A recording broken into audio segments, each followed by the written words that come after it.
it is a pleasure to be meeting all of you this, I pause there, morning, afternoon, evening, because you come from different time zones, and it is such an honor for me to be meeting with all of you. Now, welcome again to this session on Mastering Presentation Challenges. I really appreciate your presence this evening. Some of you I'm meeting for the first time, and there are those of you I have met before. So whether you are a first timer or a regular, I would like to bid you welcome, and I encourage you to interact in the discussions later. So there's a little bit of a warning. There'll be a little bit of a discussion, because the thing about learning is if you are just listening, you are just downloading information. When you are able to take it out, that's when you bring that information to become useful knowledge for yourself. Again, I'll introduce myself. I'm Mazuki, and I'm a Neuro-Semantics trainer and meta coach, and I also represent Malaysia in the international leadership team of the International Society of Neuro-Semantics. And this evening, we have two other people who's also on the leadership team of the International Society of Neuro-Semantics. That's Ines and Leona. So welcome to all of you. In the 60 minutes or so together, we'll be discussing on, let me get this for you, the understanding the importance of effective presentations, identifying presentation challenges, and strategies to overcome presentation challenges, and also handling unexpected situations. So these are the four, I would say, key points that we'll be discussing today. I will pause for discussion after the halfway point because I wish to invite you to bring your questions, comments, and contributions into the breakout rooms where you will connect and share ideas. As usual, my warning to everyone who joins the session is that my style is to be light and humorous. So if I laugh or smile, I'm never laughing at you, but at our silly human qualities. My purpose is to lighten things up, reduce being serious, and be more real. So let's get going. The first, I would say, section for today is, why do presentations matter? So the first section is on understanding the importance of effective presentations. So the first point here is, why do presentations matter? So in each of these sections, I've identified three things. There are more, but for the sake of brevity, I will be bringing to your attention three things in each of the main points. So the first point, why presentations matter, is that it is about getting clear on our communication. Presentations are important because they help share information and ideas in a way that is easy to understand. They allow the speaker to organize their thoughts and make sure the audience gets the message. And basically, for my personal experience, it's the speaker who gets the most benefit out of the presentation, because when we are doing all the preparation to get to put it into a presentation, then we are getting more understanding for that. So clear communication, the primary benefactor of it is the presenter. At the same time, we are bringing that communication to others. The second point that is important about why presentations matter is that it's about keeping people interested and connected. Good presentations grab people's attention and make them feel involved. They create a chance for interaction, making the audience feel connected to the speaker. This makes it easier for people to remember the information. And the third point here is that it is about persuading, and influencing. Presentations are like a tool for convincing and influencing others, whether it's in a meeting, at school, or in a public talk. A strong presentation can change people's thoughts, decisions, and actions. So these points show why presentations are important. They help in sharing information clearly, keeping the audience engaged, and even convincing others about certain ideas or actions.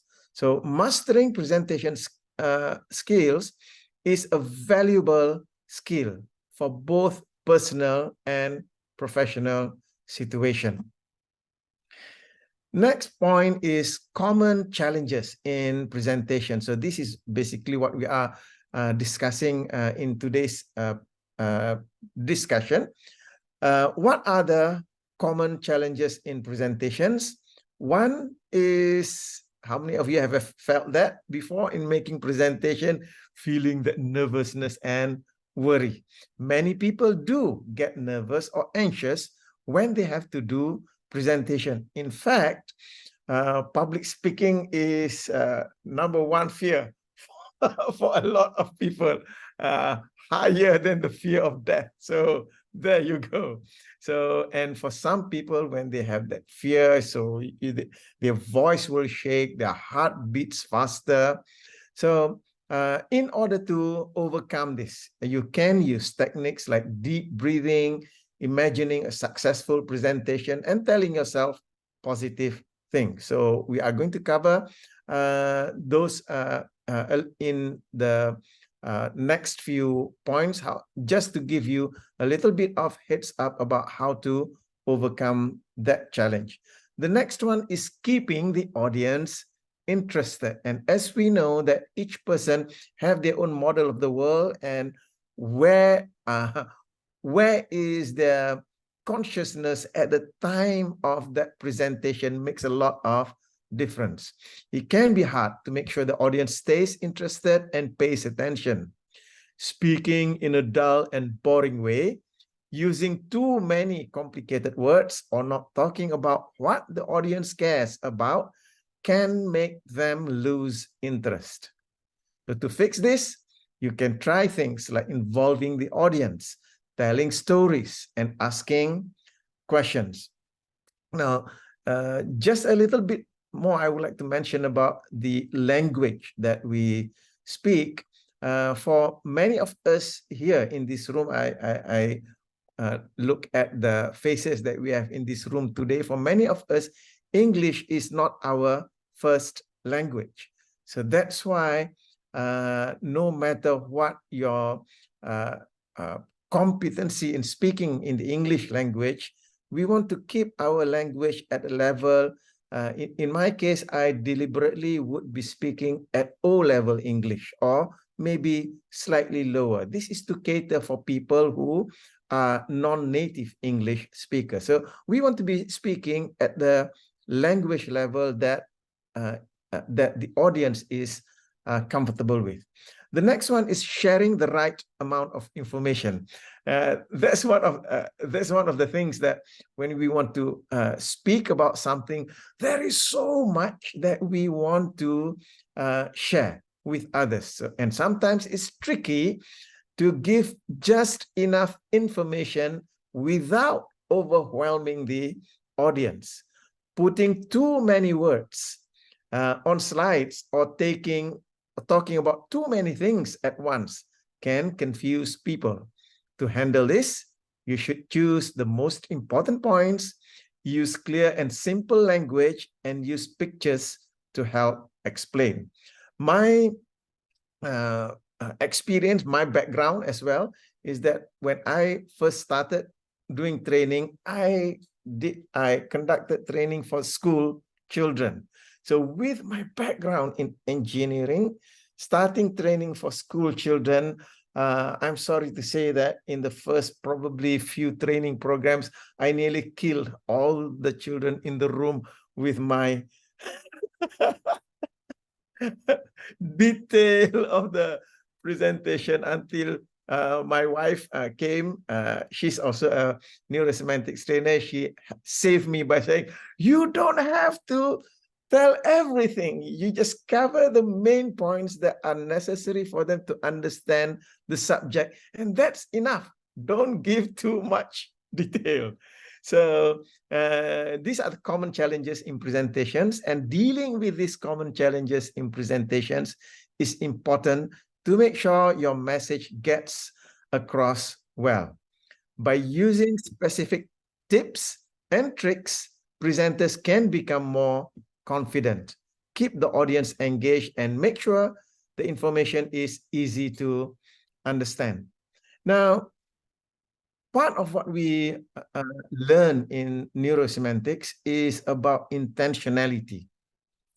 So when we talk about the importance of presentation, why presentations matter, and also the common challenges in presentations, how I help myself to overcome those is that it is my personal practice that before I begin any presentation, whether it is a short presentation or a full day training program, I would go and visit my intention. My personal practice is to go inside and check my highest intention for the presentation. And yes, I would verbalize my intention just to reaffirm to myself, this is why I am making this presentation. And what really worked for me in order to overcome those challenges in presentation is to be aware that the presentation is not about me. It is about the audience getting the best value from me. So by putting myself in the state of service, it truly allows me to recapture the highest meaning for making that presentation. And then by operating from that meaning, it certainly overcomes all of those challenges that I just mentioned earlier. Okay, so the next segment is, whoops, that's a wrong one. Yeah.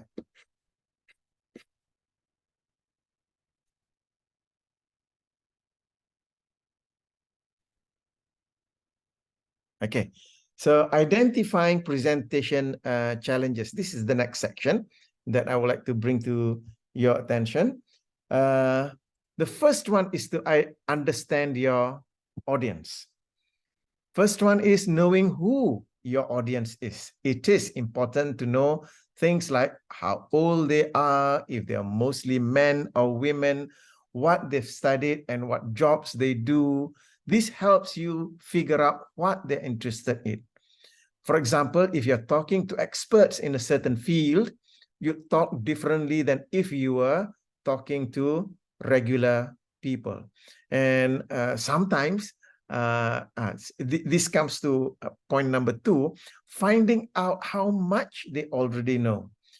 In a situation whereby we are meeting on screen like this, I have limited opportunity to know about how much you know about this. However, if it is in-person meeting, then I will get to know the audience in more detail in order for me to identify how much they know about the subject, because I do not want to be speaking too much or too little about the subject. So you should check how much the audience already know about the topic, because this helps you to choose what to say.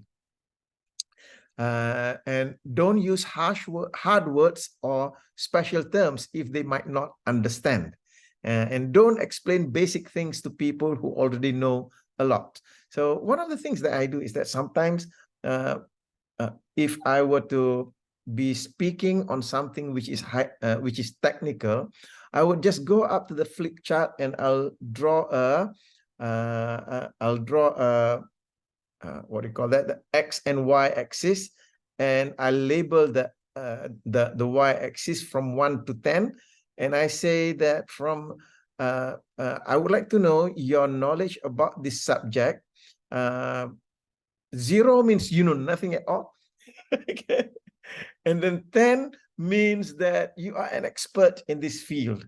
So if you just like to come up to the flip chart and just draw an icon for yourself, a smiley or what, so that I know where you are at with respect to this particular topic that we are talking about. And I do that quite frequently when I am speaking about a very technical or specialist subject, so that I can gauge where the majority of people are and language the presentation according to that level. So maybe that will be useful for you, that you can use as well. The third one is knowing what they want to get from your talk. Figure out why the audience came to listen. Do they want to learn something new, solve a problem, or just feel inspired? Knowing this helps you give them what they're looking for. In a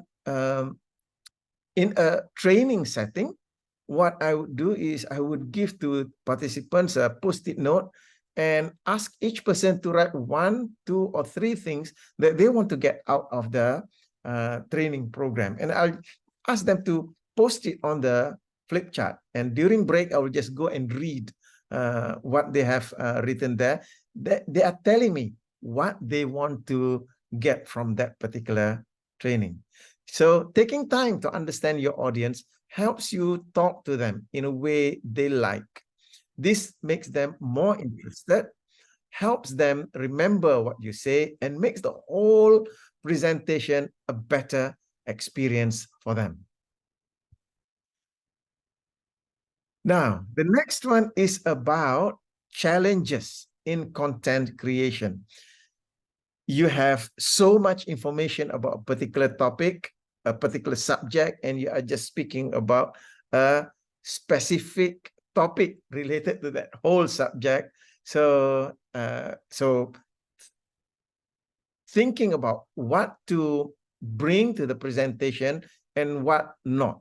So the first one is putting information in order. When creating content, it's important to arrange the information in a way that makes sense. You need a clear beginning, middle, and end, and each part should flow smoothly to the next. If it's not well organized, it can be hard for people to understand.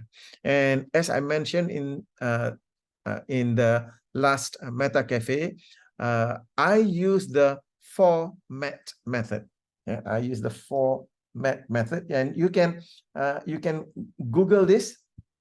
So let me just write here. It's written format that way. Okay, it's written that way.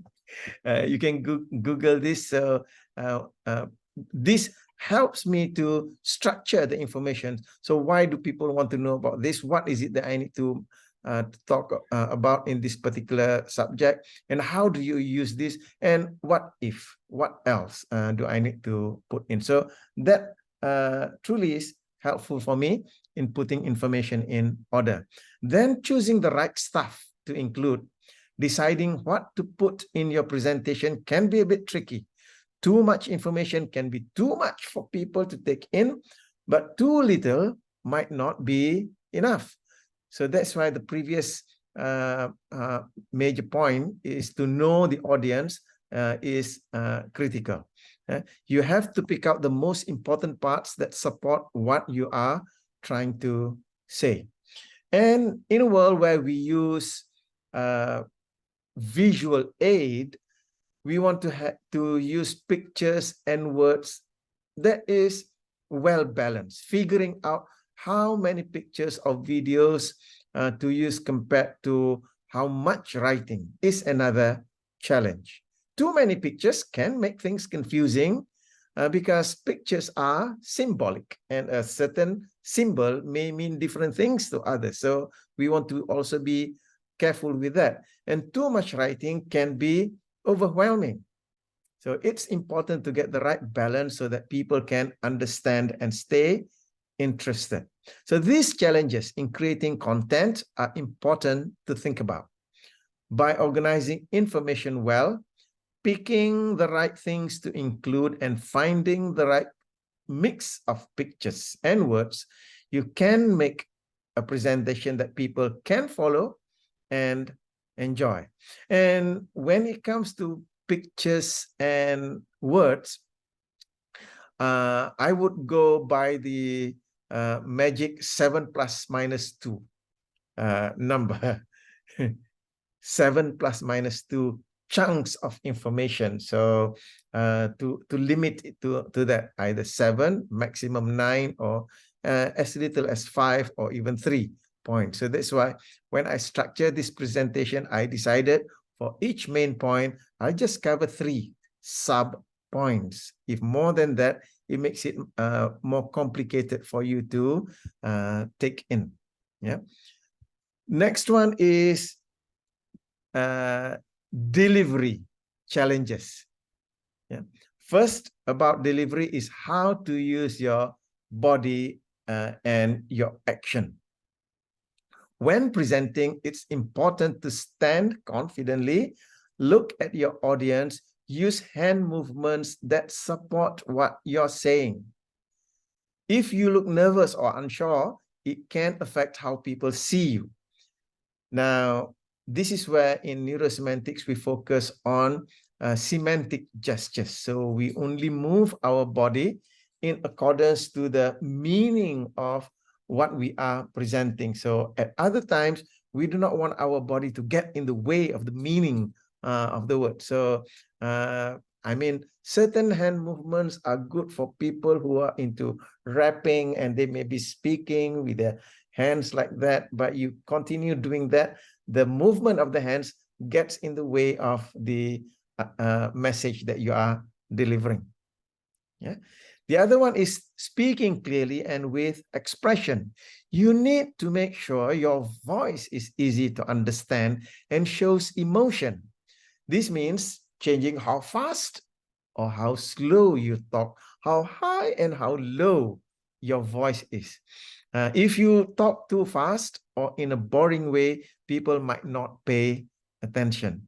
And one of the, I would say, the practices that we have in Neuro-Semantics, because in Neuro-Semantics community, the majority of us are non-native English speakers. So I noticed that even the people who are native English speakers, they begin to slow their talk down, the speed of their speech, in order to help the non-native English speakers to be able to understand what they are presenting.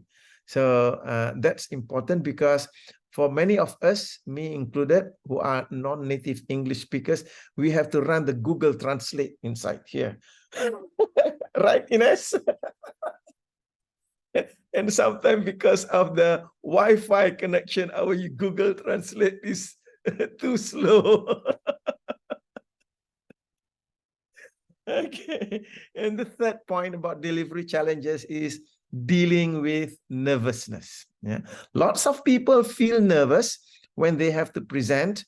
It's important to use techniques like deep breathing, telling yourself positive things, and imagining a successful presentation.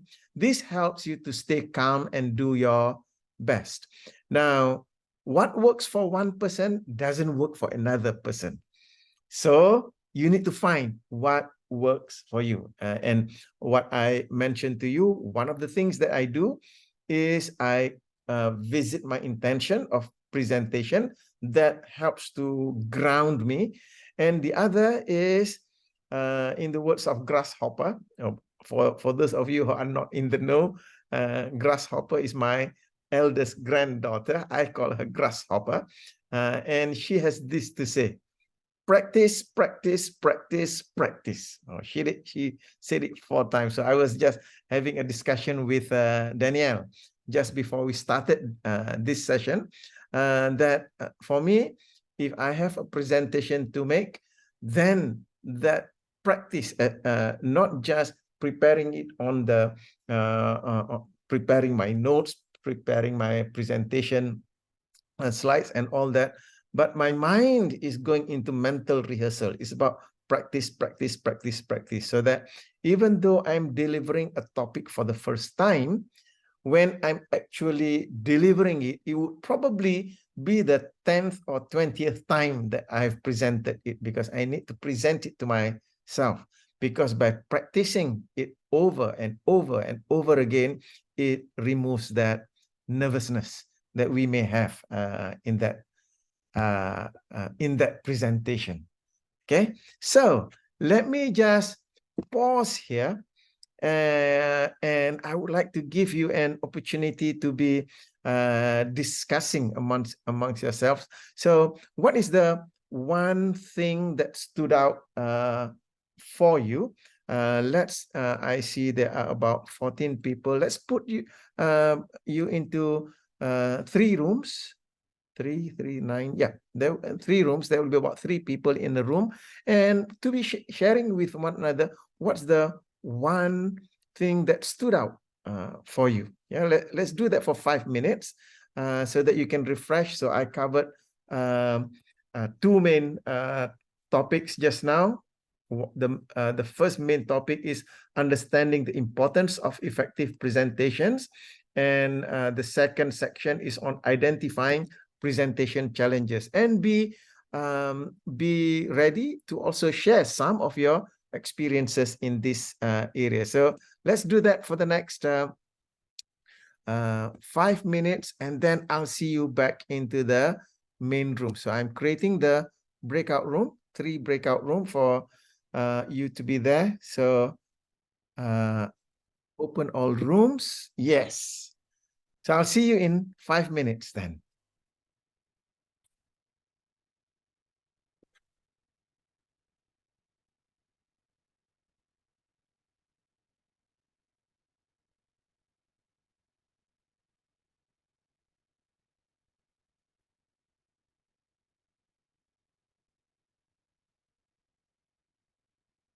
Okay.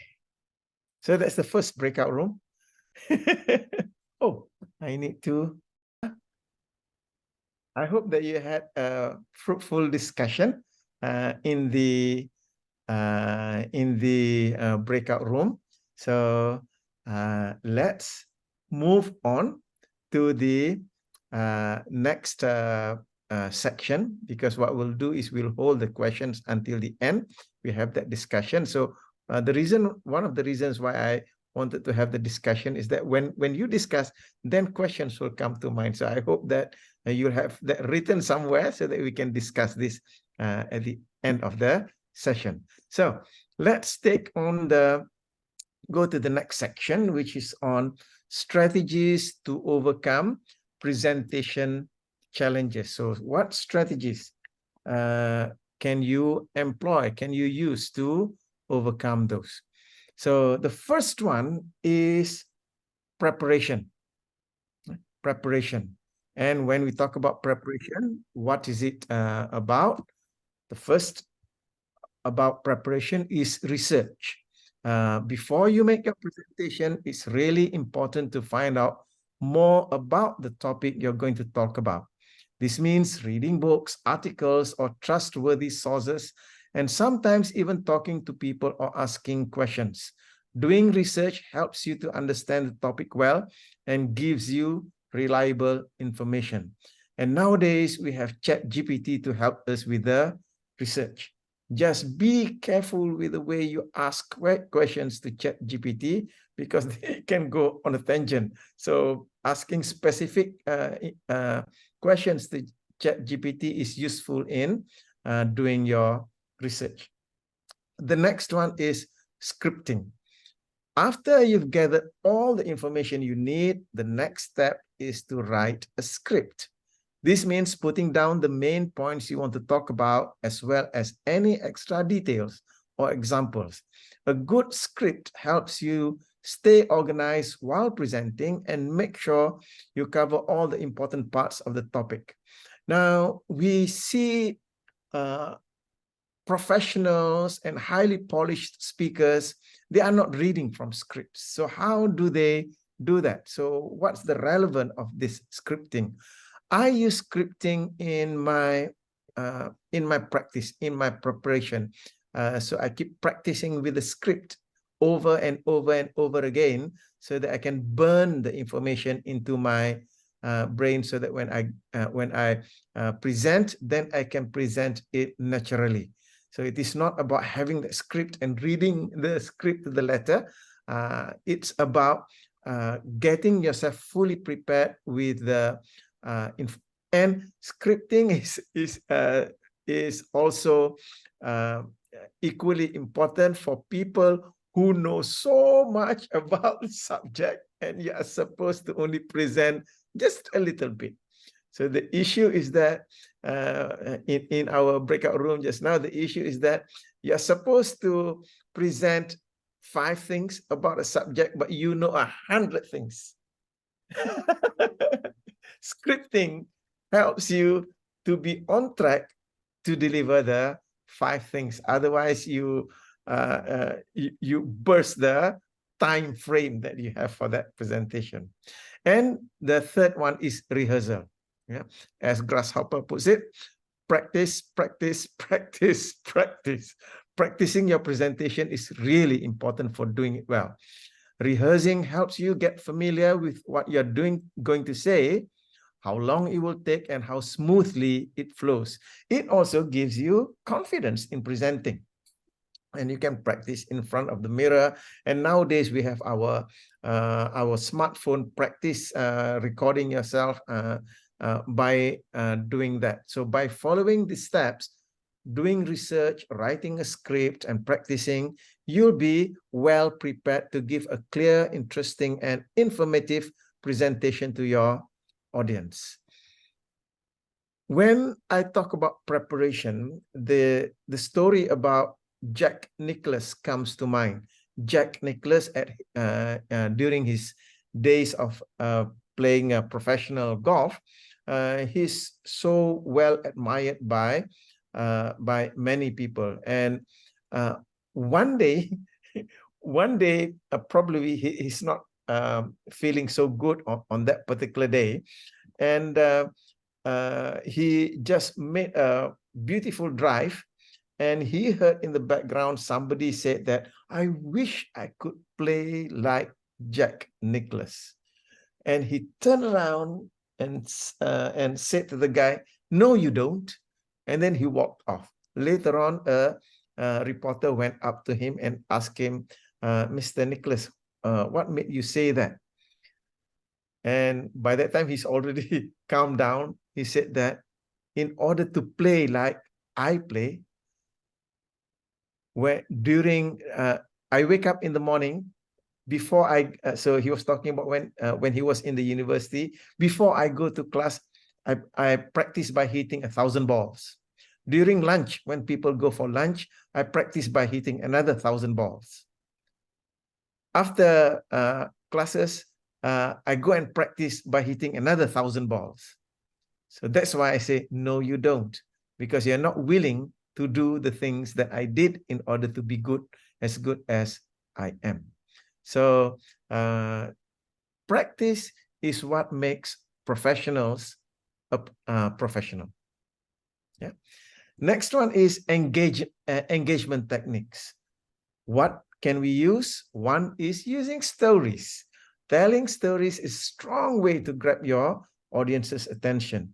It means sharing interesting tales or real-life examples to explain important points or ideas. Stories make information easier to remember and create a strong connection with the audience. And I like to use my own stories, because when I use my own stories, I can laugh at them without causing anybody to feel offended, because I'm laughing at myself. So I avoid telling stories about others because it may offend. So yeah, so that's why I have this outlook, which is more humorous outlook, because my granddaughter called me the fun guy. Fun guy. So it helps by telling those stories about my own silliness and foolishness. it helps to cement whatever it is that we want to bring to people. So yes, that's also one thing about stories. I talk about uplifting stories about people, about others. So I just mentioned about story about Jack Nicklaus. And when I want to talk about the weaknesses or mistakes that people make, I prefer to use it about myself, because if I were to write an encyclopedia about the silliness and foolishness of me, then I'll have several volumes. So don't worry about that. Now, the next one is getting people involved. Making sure the audience takes part in the presentation is important. You can do this by asking questions, having discussions, or doing activities together. When people participate, they stay interested, learn better, and feel like they're a part of what's happening. When we do presentation in person, it is all that much easier to get people to be involved. When we are doing it virtual, then yes, we do have the ability to go into breakout rooms or even field questions later. However, it is a little bit more cumbersome. I find it a little bit more cumbersome. Maybe you don't. However, when you are in person, then that getting people involved is so much easier. And yes, people need to get involved because people need to move. And the other one engagement technique is using pictures and charts.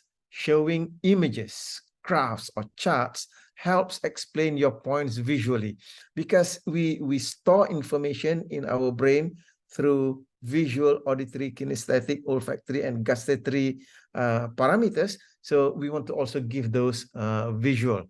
It gives the audience another way to understand the information. Hopefully, it will make it clearer. And visuals make presentation more interesting. It's just that my personal preference when it comes to visuals, when it is on a virtual meeting such as this, I will use pictures. I do my best to avoid video.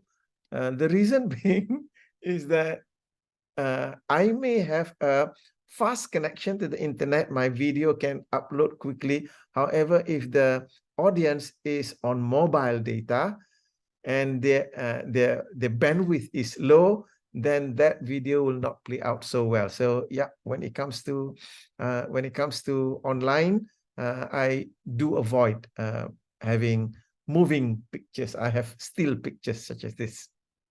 Okay, and next key point is overcoming nervousness.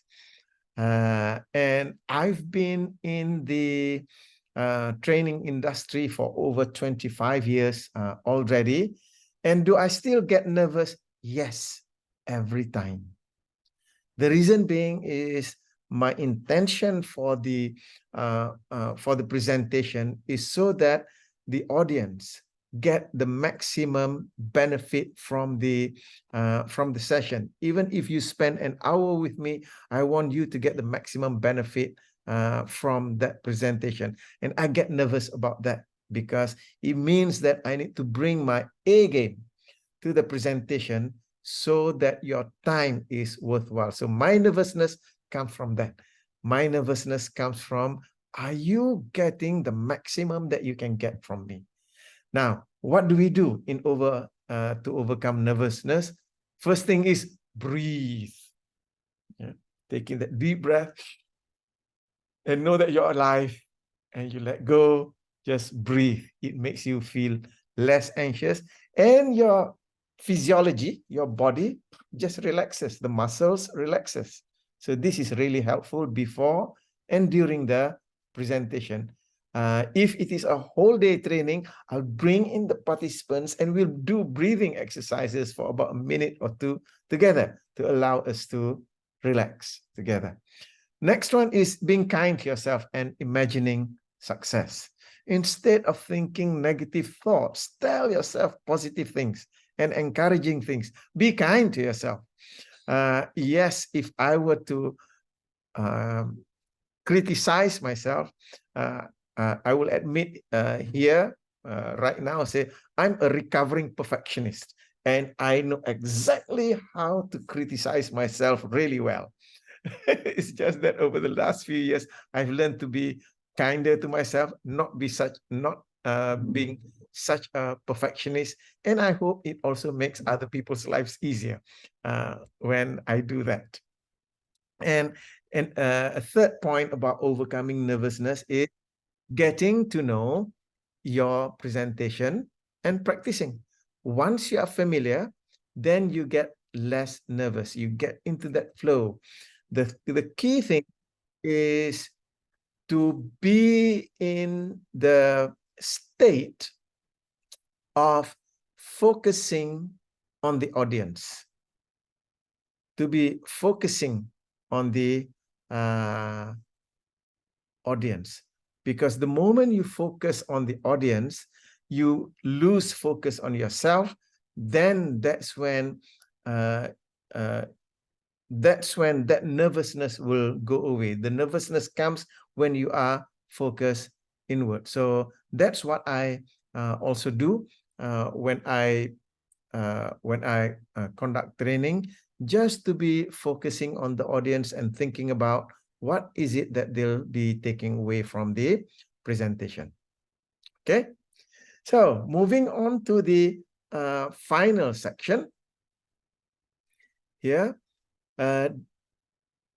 First slide on the final section is dealing with technical glitches.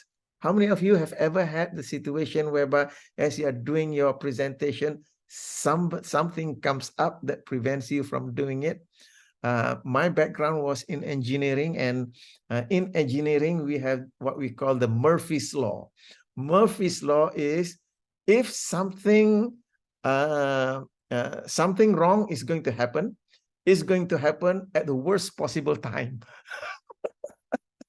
So what do you do with technical glitches? Have a backup plan. Always be ready with a backup plan in case there are technical problems. Especially nowadays, we tend to use our laptop to do presentation. Do you have a backup of your laptop? For me, I have a hard disk that I am backing up my whole laptop hard disk, and I can use that hard disk to reboot this laptop in case something happens to this laptop. So if it is your primary tool for presenting, then you need to have a backup. Stay calm and solve problem. If something goes wrong with the technology, it's important to stay calm and not get worried.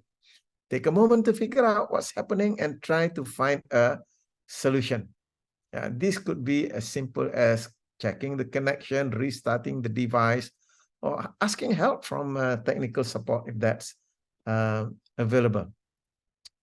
And the other is to keep the audience involved, because especially for those of us who are solution oriented, something goes wrong, we go into the problem solving mode, trying to find the solution. Everything just goes away.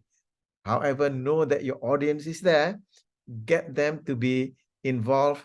If there are people who are more skilled in that particular technical issue that you're dealing with, then engage them. Let them help you, because people want to help.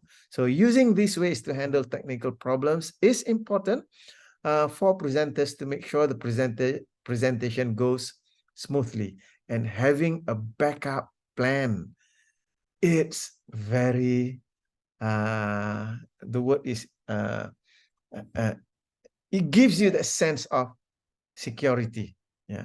I learned this from when in my past life as an engineer, whereby we engage a specialist contractor from Germany. They have specialist equipment, and they only needed one machine to complete the job. But when they came to Malaysia, all the way from Germany, they came with two machines. Yeah. One is just backup. And throughout the project, they need not use it, but they still had that backup over there in case something goes wrong. Okay. Next one is handling tough questions. How many of you have ever had that experience? People asking tough questions. So all that you need to do is first is to stay calm and collected. The reason why people ask those, it's not the question. This is my approach to things. It's not the question that's tough. The reason why I feel that it is tough to answer that question is because I don't have enough knowledge or skill about that. So the moment I come to the point to embrace the fact that I don't know everything, and there are questions that I know I will not be able to answer, that is totally, I would say, freeing. I feel free to embrace the fact that I don't know everything, and it is okay for me to say to the audience when so-called questions that are tough comes in, I have no qualms about saying, I'm sorry, I don't know the answer to that question. We might want to ask somebody else because that is not my area of expertise. So that's basically how it helps me. Thank you, Leonie. Hope to see you again. And when questions come and you have difficulty in answering those questions, what you want to be able to do is to respectfully respond to the question, to truly answer and not just give cliche answer. So treat the question with respect because the person is asking the question, they want to know more. So you acknowledge the person, recognize the person, and even though it's a tough question, show that you understand the importance of that question, bring that professionalism, and my personal take on it is that when I don't know the answer, I'm just ready to say, I'm sorry, I don't know the answer. So that relieves so much pressure from me. I don't need to be the know-all and be-all to things, right? And then give a thoughtful answer, meaning to say, even if you already know some semblance of the answer to the question being asked, take your time to give a careful and thought out reply. Yeah? So don't guess. And sometimes I do guess, and I will tell the audience who's asking the question, I'm guessing here. I don't know the exact answer. I'm guessing, could it be this? So that is to let the audience know that, yeah, you are just taking a chance and it's okay. So this is part of being vulnerable, being open to the audience. So handling tough question means being calm, showing respect, and being honest about it. By staying calm, recognizing the question, and giving a thoughtful answer, presenters can handle difficult situations well and keep the trust of their audience. So next point is adapting to unforeseen circumstances. Be ready to change plans. That's the first one. Sometimes things don't go as expected. It's important to be able to change your plans or the way that you're doing things when the unexpected occurs. Then to be ready to jump into your solving problems and thinking quickly mode. So to be able to identify what's the issue, what's the symptom here, what's the cause of that symptoms, and what is our solution to find a fix. And of course, to continue to stay positive in terms of thinking about what is the best possible outcome that you can bring to this particular situation. Now, for me, what works is I always have this focus on what's best to the audience. Regardless of what's happening, my thinking would be, so what is the best outcome can I bring to the audience? There was one time when we were making a presentation, and all our material are using slides and laptop and slide, and we had a blackout. Yeah, totally unforeseen. Just about to start, and we had a blackout. So this is where the flexibility comes in. So we were doing training at a particular hotel. We quickly contacted the banquet and asked them, do you have candles? So we brought in lots of candle. Every person has one candle, and we brought in the flip charts, and just with marker pen and flip chart, we continue on the presentation for that particular evening. And when we finished the program the day after, many of them said that session that night when we had the blackout, that was the most memorable session. So just to make use of what's there, thinking about the best outcome for the participants, for the audience, that will stimulate your creativity and in finding solutions. So that's basically what I have prepared for you. There are altogether 4 sections. Section 3 just now was on strategies to overcome presentation challenges, and section 4 just now was handling unexpected situations. So we've come to the end of the session. So this is where I would like to open up for any comments that you would like to make, any sharing of your personal experience, or importantly, any questions that you may want to ask. So this is my favorite part of the session, to be able to hear from you. So just go ahead and unmute yourself. Let me hear your thoughts and your comments or your questions. Go ahead.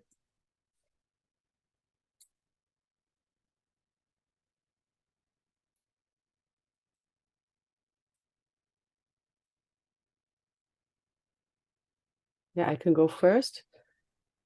Yes. Thank you. Thank you for this lovely hour. It was a really nice summary of a lot of challenges, and yeah, in presentation, from conceptualizing until delivering it. I can relate to some of those from my university times where I had to present. Now I don't present that much, but I experienced a lot of what the points that you described. I find interesting. I mean, it's a lot about practice, and there is a big difference between giving one presentation or a series of presentations. And I think that what do you call the unexpected, like question zone, is usually maybe the experience in many presentations. Even if you've prepared, you'll have at least 10% of unexpected going on in your presentation, which is also a very good point, exactly like in life, to be flexible about. Right. Thank you. Appreciate that point. So anyone else? Any thoughts, any comments, questions? Go ahead, Ines. Okay, what I'm going to tell is about myself and my nervousness. And although I have been to the NSTT, which is the trainer's training in Neuro-Semantics, I have not yet started presenting. So, and that's because of my nervousness and because of my fears and because of all this. And what you have brought here, Mazurki, for me, as I am too global, this is a summary, as Ariane said, which from these I can see the details. because in STT, it's too much content. It's like how many days, Mazurki? 15 days. 15 days. Imagine 15 days. So here you brought the essential for me, and maybe the step-by-step from where I can start and deal better with my nervousness, which here brought me the insight that my main nervousness is because of my lack of preparation. I don't know where to start. You know, it's so here I think I have a step-by-step from where I can start. So thank you very much, Mazurki. Thank you. Thank you. Appreciate that. Right. Selina, you have a question for us? Yay! Yeah. I remember you mentioned just now the vulnerable. So how is that state like? Because we need to stand by, we need to like, in case anyone bring out a question to you and you really have no idea. Because usually even a normal conversation, not on stage, we are not about on stage. Even on a normal conversation, people ask you something, we might straight away like try to answer it instead of like, oh, I don't know that. So it is like a habit by responding. So how is that, how to work on that? It's like building a response, like instead of I have to be responsive, but I can respond by saying that I do not know, even not in a normal conversation and even on stage. How to do that? Probably for me, age helps, because at 63, I believe I have made more mistakes than anybody has made in their life. I've come to realize that I have been wrong so many times. And because of that, I've come to terms where I don't know everything. There are lots more things that I don't know, and it's okay for me not to know everything. So it makes it easy for me to be able to say, I don't know. Probably the example, the scenario that I can give is when my children were growing up, they used to call me Daddypedia. Daddypedia, because if they don't know anything, something, if they ask daddy, daddy will know. So my children call me Daddypedia. So one day when my daughter was about 6, and she came up to me and asked me the question, Daddy, why is fire hot? And I was about to, that smart aleck answer, it's hot because it's hot. Then I realized that's an answer from somebody who doesn't know the real answer. So that was for me, I took, oh, I didn't know that. I don't know that answer. And I'm grateful that at that time, I was able to say to her, yeah, I don't know the answer. Why don't we look for the answer? Yeah, and that to me was a defining moment, to be able to realize that I'm human, I'm fallible. There are more things that I don't know than what I know. And because of that, I find it easy to say that if I don't know, then I'll just say I don't know, because I do not want to mislead people. So in that particular story, it took me a year before I found the answer to why fire is hot. So I guess it's about, I would say, from meta programs perspective, having the ego strength that is healthy, to not equate yourself with other things, the separating being from doing. I, as a person, is an unconditional human being. I am esteemed unconditionally. It's just that my doing is subject to my competencies. So there are so many more things that I'm not competent in, and that's okay. It doesn't affect my being. As a human being, I am full, I am whole, I am wonderful as I am. It's just that my doing, there a lot more to be desired. Does that help, Selina? Yeah, thank you, Azuki. Thank you. Thank you. Can I say a comment on that? Thank you for the story, because, and also for the questions of my new human beings which I now meet. I think that presentations put us in a very, very vulnerable place, because we are not used to talk to with the purpose to so many people, and then we take a kind of approach that we are responsible for everything that we say, and then we are in a kind of a defensive mode when we are getting asked questions which are maybe even easy questions, but at the moment we don't remember the answer. So thank you for your story, Mazuki. It was very I forgot the word now as a non-native speaker, but it was very nice to exemplify how to handle questions in presentations or public speaking like this one. Also, I don't know you, and it's also, yeah. Thank you. Thank you. Thank you. Yes, anyone else has got any other questions or comments?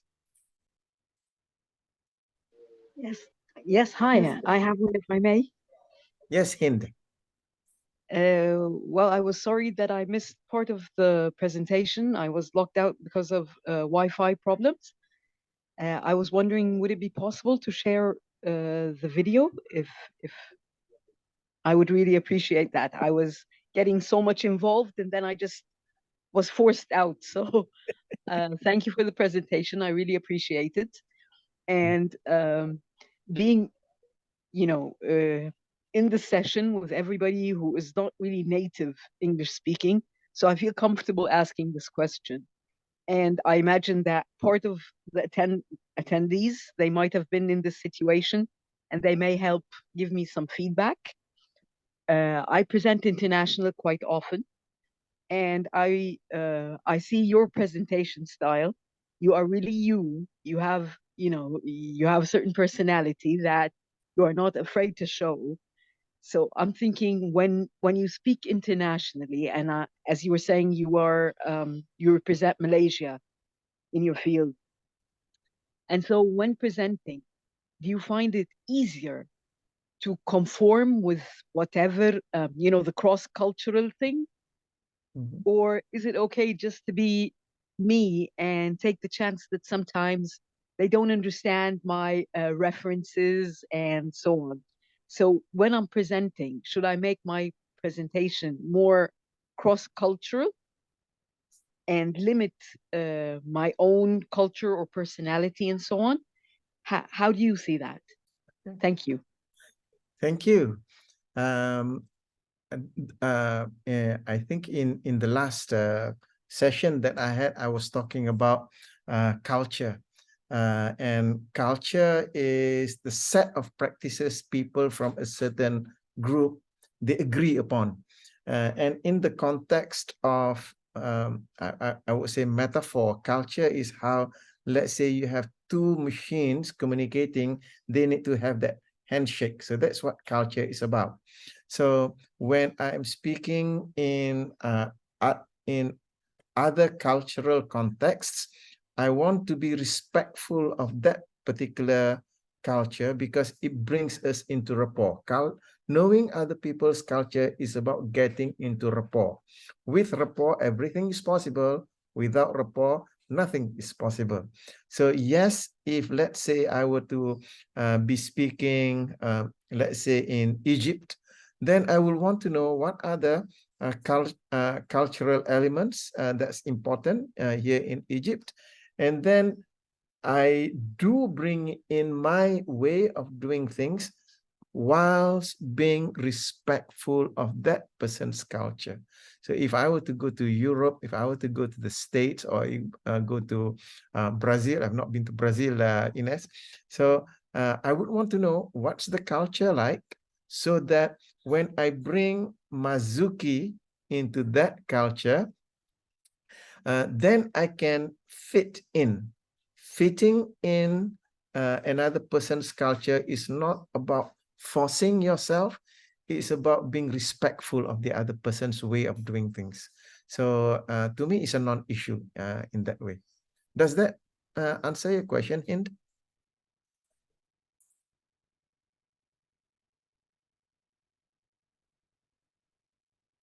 Okay, so we are coming almost to 1 hour. Thank you, Mazuki. I'm sorry, I had a problem there getting my mic back on. Yes, it's very considerate. Thank you so much.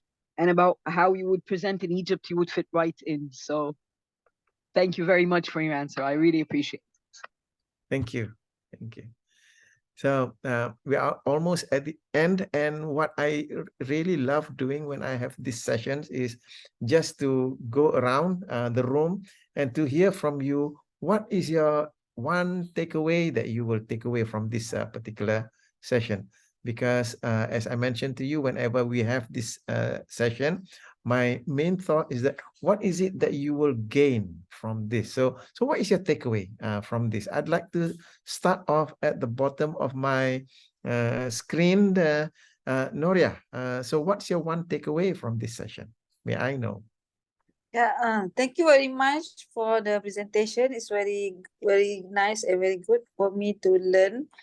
The takeaway is for me the preparation, and also just what we call do the breathing technique to handle the nervousness.